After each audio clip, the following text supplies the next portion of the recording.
안녕하십니까. 여러분들과 함께 IoT와 사회 안전망이라고 하는 주제를 가지고 강의를 하고 있는 아이온 커뮤니케이션즈의 오재철입니다.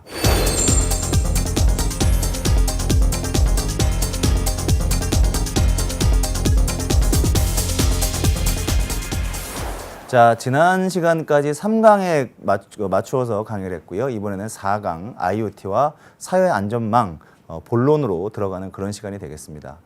지난 1강, 2강, 3강 동안 저희는 IoT에 관련되어 있는 IoT의 정의, IoT의 발전 방향, IoT와 빅데이터에 관련되어 있는 이야기를 했었고요. 오늘은 사회 안전망과 IoT가 어떠한 관계를 갖고 있는지 본격적으로 알아보도록 하겠습니다. 자, 화면 보시죠. IoT와 사회 안전망 보시는 것처럼 4강이 되겠습니다.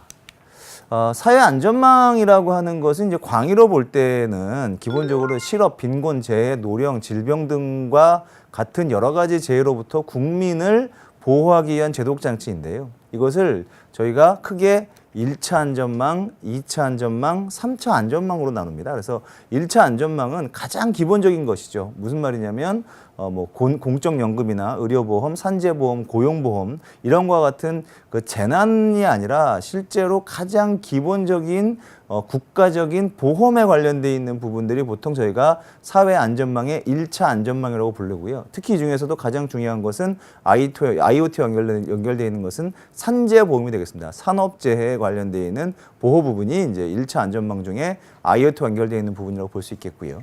2차 안전망은 1차 안전망에 의해서 보호받지 못하는 말 그대로 아주 일반적인 국민이 아닌 약간 사회 취약층에 있는 사람들을 보호하는 형태를 저희가 2차 안전망이라고 부르고요. 보통 저소득층이나 장애인 또는 어린이, 노약자, 여자분들, 여성분들 이런 분들을 포함하는 겁니다. 그래서 보통 이제 이런 저소득층 같은 경우에는 공공부조라고 하는 제도적인 장치를 이용해서 기초생활연금이라던가 기초생활자로 지정한다던가 이런 것들이 이제 2차 안전망이 되겠고요. 3차 안전망의 경우에는 좀 더 스페시픽해져서 재난을 당한 사람들에게 최소한의 생계와 건강을 보장해주는 긴급 구호제도 이런 것들이 3차 안전망이 되겠습니다. 그래서 1차 안전망은 굉장히 브로드한 개념이고요. 2차 안전망은 사회 취약층, 3차 안전망은 더 좁게 잡아서 재난을 당한 국민들을 대상으로 하는 것이 1차, 2차, 3차 안전망이 되겠습니다. 자, 그렇다고 하면 IoT와 1차, 2차, 3차 사회 안전망과는 어떤 관련이 있는지 다음 슬라이드를 보면서 얘기를 나누도록 하겠습니다.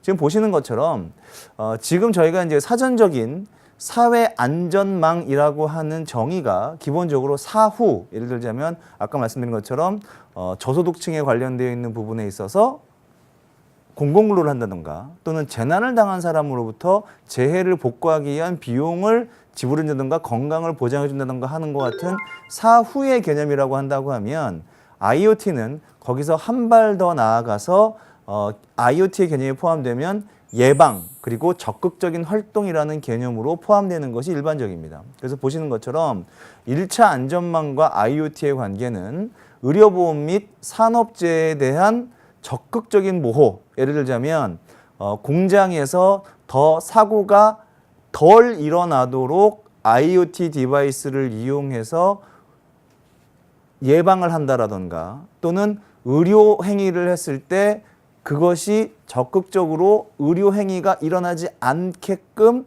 미리 예방하는, 예를 들어서 심박이라던가 또는 그 혈압이라던가 이런 것들을 체크해서 큰 비용이 들지 않고 국민들이 큰 시간에 소모를 하지 않고 예방하는 차원에 있는 것이 바로 1차 안전망과 IoT의 관계라고 볼 수가 있겠고요. 2차 안전망의 경우에는 일반 전체 국민이 아니라 여성, 청소년, 노년층 그리고 저소득층에 대한 적극적인 보호를 하는 것이 2차 안전망과 IoT의 관계라고 볼 수가 있겠습니다. 그리고 3차 안전망은 사회적 재난, 제가 3강 때 세월호와 IoT의 관계를 머릿속에 잘 그리시면 세월호라고 하는 참극을 IoT가 막을 수 있었느냐 없었느냐에 관련되어 있는 부분에 대해서 한번 고민을 해 주십사라는 부탁을 드렸는데요. 바로 3차 안전망에 관련되어 있는 부분이 사회적 재난 예방에 관련되어 있는 적극적인 활동이 되겠습니다. 그래서 3강 때 제가 말씀드렸던 내용들을 지금 보시는 것처럼 세월호 그리고 IoT 그리고 사회 안전망 이 세 가지를 묶었을 때 과연 세월호의 참극을 IoT라고 하는 기술을 이용해서 사회 안전망을 확보한다고 하면 세월호의 참극을 막을 수 있었을까에 관련되어 있는 고민을 여러분들한테 해보라고 말씀을 드렸고, 시청자 여러분들께서는 뭐 다 답을 알고 계셨겠지만 답은 예스입니다. IoT라고 하는 적극적인 기술들을 이용했다고 하면 세월호 참극은 아주 쉽게 막을 수 있었을 것이다. 자, 어떤 내용들이 있냐면 보시죠. 사회적 활동에 관련돼 있는 재난 활동에 관련돼 있는 IoT로 예방할 수 있었겠느냐 관련된 거 보면 디바이스에는 이런 것들이 들어갑니다. 평형수 센서라던가 차량 고박 센서, 차량 카운터, 선원 위치 보고 센서, 평형 센서, 그다음에 개인 핸드폰 이런 디바이스들을 뭐 값도 얼마 안 됐죠. 아시다시피 평형수가 빠졌었고 실을 수 있는 차보다 훨씬 많은 차들을 실었고 제대로 고박이 되지 않으면서 결국 참극이 일어나게 됐는데요. 만약에 평형수 센서가 있어서 그 평형수가 제대로 동작하지 않는다는 걸, 또 차량 고박 센서가 있어서 차량 고박이 제대로 되지 않았다던가, 마치 안전벨트를 매지 않으면 시동이 걸리지 않는다던가 이런 형태의 것들이 가능했을 거라고 보는 거죠. 그리고 차량 카운터, 선원의 위치는 어디에 있는지, 평형 센서나 예를 들어서 배가 어느 정도 이상 기울게 되면 개인 핸드폰으로 나가서 선내에 있지 말고 반드시 선반의 앞에 있는 갑판으로 나가서 구조를 기다려라. 이런 메시지를 띄울 수 있는 센서와 개인 핸드폰이 있었다라고 하면 어마어마하게 많은 생명을 살릴 수 있었을 겁니다. 그런 디바이스를 이용해서 다음과 같은 서비스를 이용하게 되면 세월호와 같은 참극은 미리 예방할 수 있었다. 어떤 것이냐면 출발 금지 명령 서비스. 쉽게 말씀드리면 평형수에 문제가 생겼다. 그러니까 이 배는 출발하지 못한다. 차량 고박 센서에 문제가 생겼다. 차량을 제대로 고박하지 않았다. 출발하지 못한다. 마치 안전벨트를 매지 않으면 적극적으로 하는 그 차량 같은 경우는 안전벨트를 매지 않으면 아예 시동이 안 걸리는 차들도 있거든요. 그런 차들처럼 세월호의 경우에도 이런 평형수 센서라든가 차량 고박 센서 또는 차량 카운터와 같은 센서를 이용했다고 하면 해경에서 이거는 아직 차량 고박도 제대로 되지 않았고 평형수도 문제가 생겼네. 이건 다 고치고 가. 라고 얘기할 수 있었다라고 하면 세월호 참극이 일어나지 않았겠죠. 또한 사고가 일어났다고 하더라도 아까 말씀드린 것처럼 탈출 안내 서비스. 배에 평형 센서가 있어서 이 평형 센서가 어느 정도 이상 기울게 되면 개인 핸드폰으로 자 선내에 머무르지 말고 갑판으로 나가서 반드시 구출이나 구조를 받도록 대기하세요라고 하는 메시지만 띄워줬다고 하더라도 훨씬 쉽게 많은 생명들을 살릴 수 있었을 겁니다. 이것이 바로 출발금지 명령 서비스, 탈출 안내 서비스. 그래서 이런 디바이스와 이런 서비스가 있었다고 한다고 하면 정말 너무 아까운 목숨들을 잘 살릴 수 있었을 것이다 라고 저희가 예상할 수 있었던 것이죠. 그래서 IoT의 기술을 적극적으로 사용한다고 하면 세월호의 참극은 막을 수 있었을 것이다 라고 말씀을 드릴 수 있는 겁니다. 어떻게 시청자 여러분들께서는 생각하셨던 디바이스와 서비스가 제가 말씀드린 것과 비슷한가요? 아마 많이 비슷하다고 한다면 1강, 2강, 3강을 굉장히 잘 들으신 분일 테고요. 만약에 조금 어긋났다고 생각하신다고 하면 1강, 2강에 관련되어 있는 내용을 다시 한 번만 들어주시면 IoT에 관련되어 있는 정확한 개념 그리고 활용 방안에 대해서 좀 더 쉽게 이해하실 수 있을 거라고 생각합니다.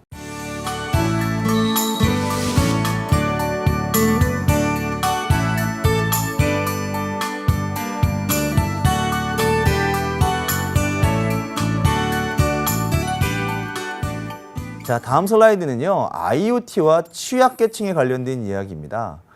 지금 보시면 여성의 주된 불안 요인을 보면 범죄 발생이 약 22% 정도, 경제적 위험, 환경오염, 자연재해. 그래서 여성이 남성보다 훨씬 범죄 발생에 관련돼 있는 공포를 많이 느끼는 걸로 알고 있어요.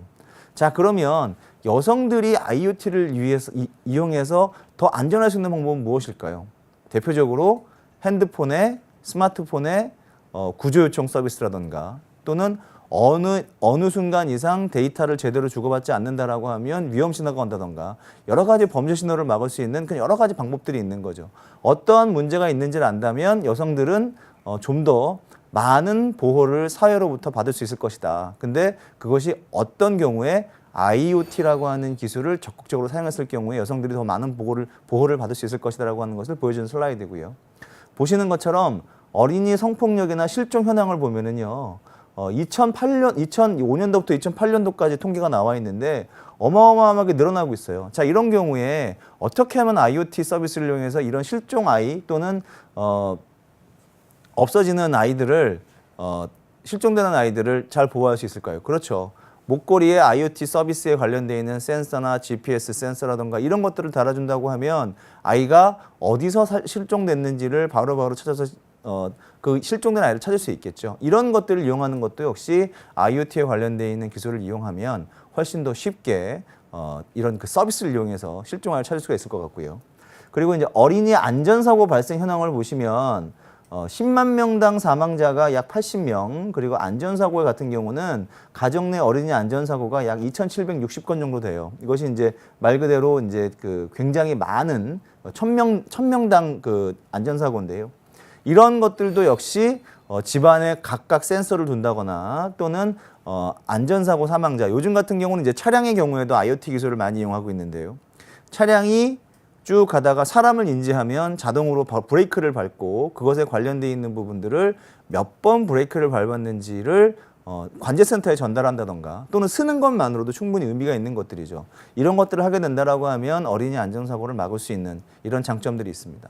자, 보시는 것처럼 저희가 아까 이제 그 청소년과 그리고 어린아이와 여성의 경우를 설명을 드렸는데요. 그 외에도 고령층, 노인 치매 환자, 그리고 외국인 노동자들도 역시 사회의 취약계층이라고 말씀드릴 수가 있겠습니다. 그래서 보시는 것처럼 고령층의 경우도 10명당 그 사망자 수가 보시는 것처럼 한국이 다른 나라에서 월등히 높고요. 그리고 노령화가 되면 될수록 이 차량 사고의 확률도 높아진다고 합니다. 그래서 아까 말씀드린 것처럼 IoT 센서라던가 차량용 센서 이런 것들을 이용한다고 하면 어린아이에게 발생하는 교통사고를 줄이는 것처럼 노령층도 똑같이 줄일 수 있을 거라고 보여지고요. 노인 치매 환자의 실종 건수도 보시는 것처럼 어마어마합니다. 이런 것도 역시 아까 말씀드린 것처럼 어린아이 실종, 그다음에 이주노동자 산업재해에 관련되어 있는 부분은 아시다시피 요즘 그 대부분의 그 공장들에서 이주노동자들이 굉장히 많이 활동을 하고 있는데요. 이런 분들이 이제 그 굉장히 많은 산업재해를 당하고 있죠. 이런 산업재해를 막을 수 있는 여러 가지 IoT 센서들, 예를 들자면 기기에다가 단다라던가 사람 몸에 단다라던가 또는 잊지 말아야 할 곳에 있는다던가, 예를 들어서 무슨 그 도금이라던가 이런 것들 화학물질을 독하게 쓰게 되거든요. 그럼 도금이라던가 이런 것들을 할 때는 모든 사람이 그 실링 밖으로, 공장 밖으로 나와줘야 되는데 나오지 않는 경우가 생긴다는 거죠. 근데 그것을 왜 모르냐면 센서라든가 이런 것들이 없기 때문이에요. 센서 같은 것들을 달아놓으면 자동으로 저기 사람이 있네. 그러면 저 화학물질을 도포하지 마. 뭐 이러한 것들을 통해서 산업재해를 막을 수 있는 여러 가지 IoT에 관련되어 있는 아이디어를 많이 활용할 수 있다, 생각할 수 있다는 겁니다. 지금 보시는 것처럼 이런 것들을 쭉 한 번에 정리하면은요.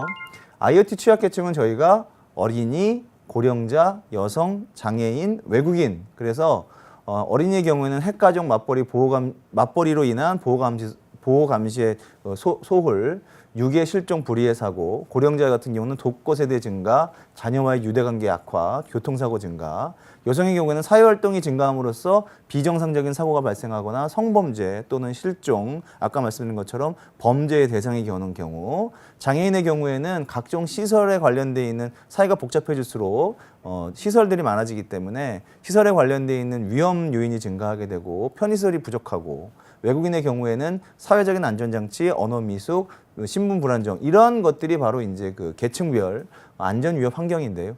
이러한 것들을 ICT 또는 IoT가 해결할 수 있는 방법은 GPS, 어린이 노약자에 관련된 관찰 보호 시스템, 이런 센서에 관련되어 있는 것들이죠. 그리고 웹 열람 지원 시스템이라고 해서 아까 저희가 이제 1강이나 2강 때 말씀드렸던 가벼운 연결에 관련되어 있는 부분입니다. 그리고 지역별 안전관리 시스템, 이런 것들을 통해서 IoT와 취약계층이 실제로 만나면서 취약계층에 관련되어 있는 사회적인 안전장치, 사회안전망, 그리고 보호장치들이 좀 더 강화될 수 있는 것들인 거죠.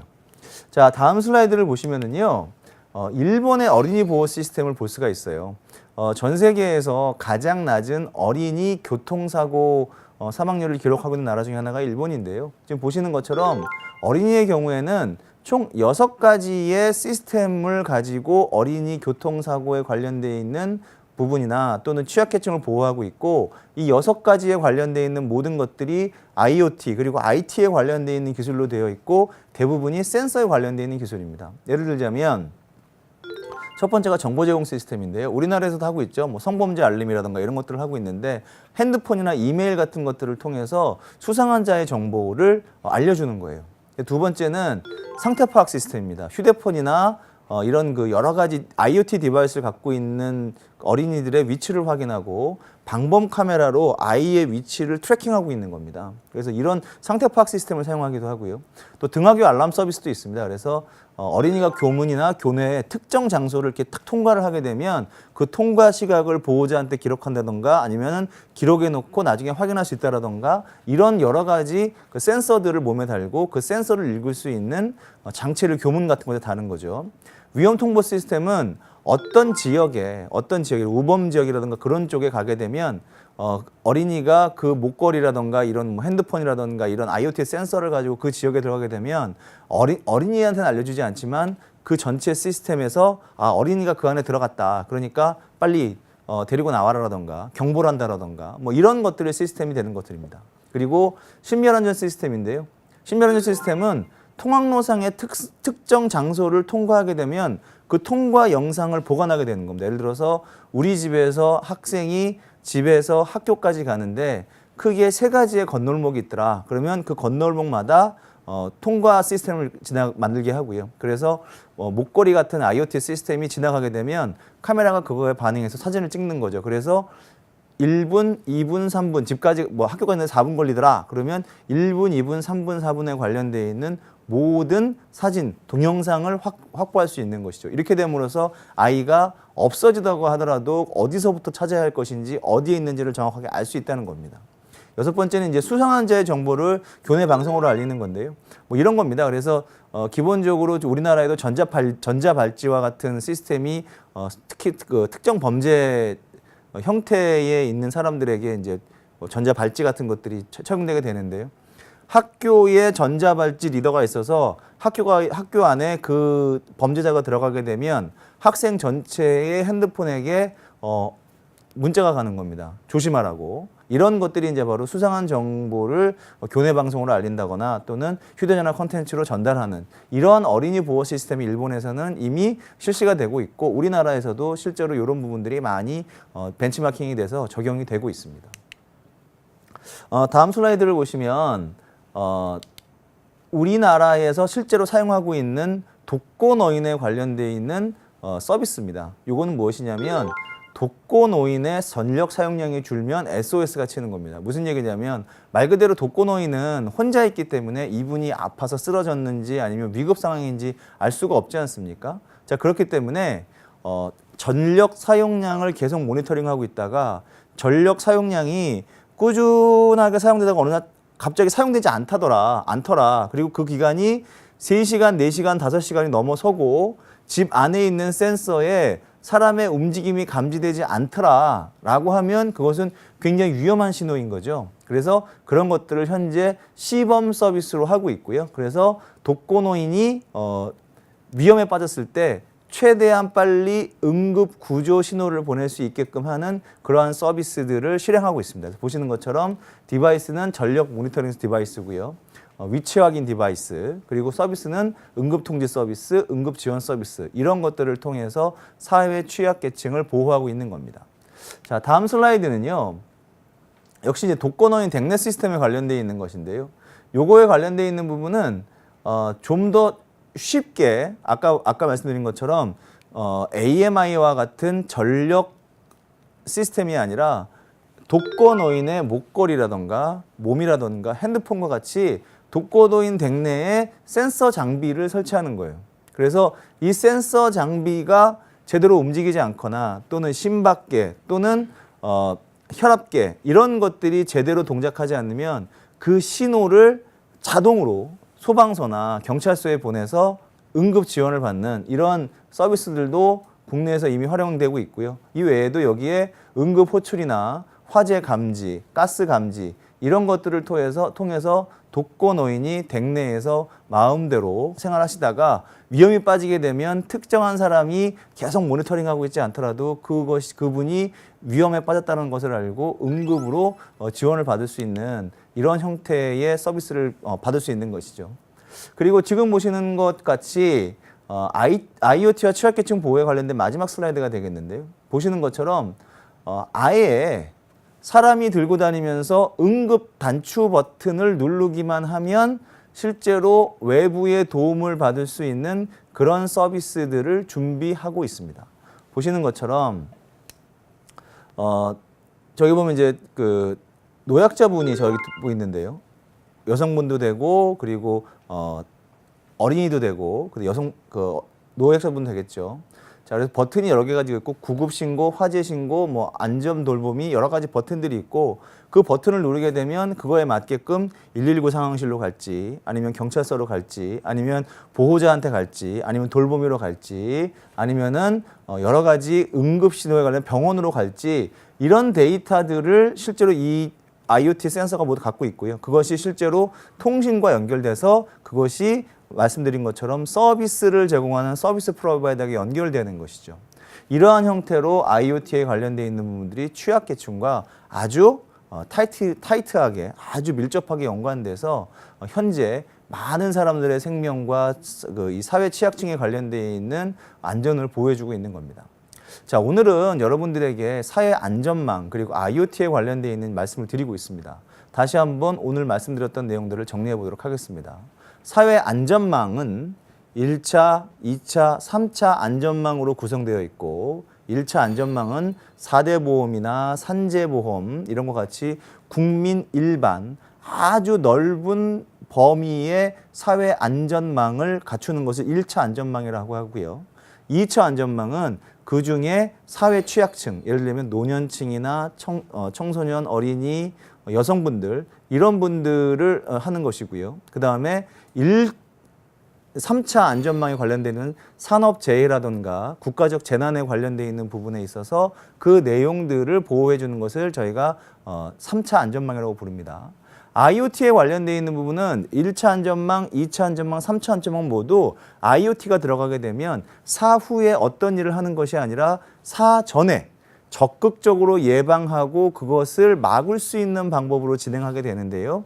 말씀드렸던 것처럼 1차 안전망의 경우에는 산업재해 위주로 2차 안전망은 취약계층인 여성이나 어린이의 안전을 확보할 수 있는 방법으로 3차 안전망에 관련되어 있는 부분은 선박, 차량, 교통, 비행기 이런 거와 같은 큰 이런 그 교통 시스템이나 또는 철도와 같은 시스템들 또는 전력망 시스템들과 같이 사회 인프라에 관련되어 있는 부분에 관련되어 있는 IoT 기술로서 그 재난을 막을 수 있게끔 하는 것이 1, 2, 3차 안전망과 IoT의 관계이고 지금 말씀드렸던 것처럼 여성, 어린이, 노년층, 심지어는 외국인 노동자들까지 IoT 기술을 이용해서 좀 더 안전하고 행복한 사회를 만들 수 있게끔 하는 것이 바로 IoT와 사회 안전망에 관련되어 있는 관계가 되겠습니다. 자, 지금까지 설명드린 것처럼 굉장히 다양한 사회 안전망과 IoT의 접목 모델들이 있는데요. 다음 시간에는 IoT와 사회 안전망이 실제로 어떠한 비즈니스 모델을 가지고 어떻게 해서 매출을 일으키고 이것이 어떤 밸류를 주는지를 저희가 비즈니스 모델이라는 관점에서 IoT 그리고 사회 안전망에 관련되어 있는 부분을 살펴보도록 하겠습니다. 자, 저는 다음 시간에 다시 뵙겠습니다. 고맙습니다.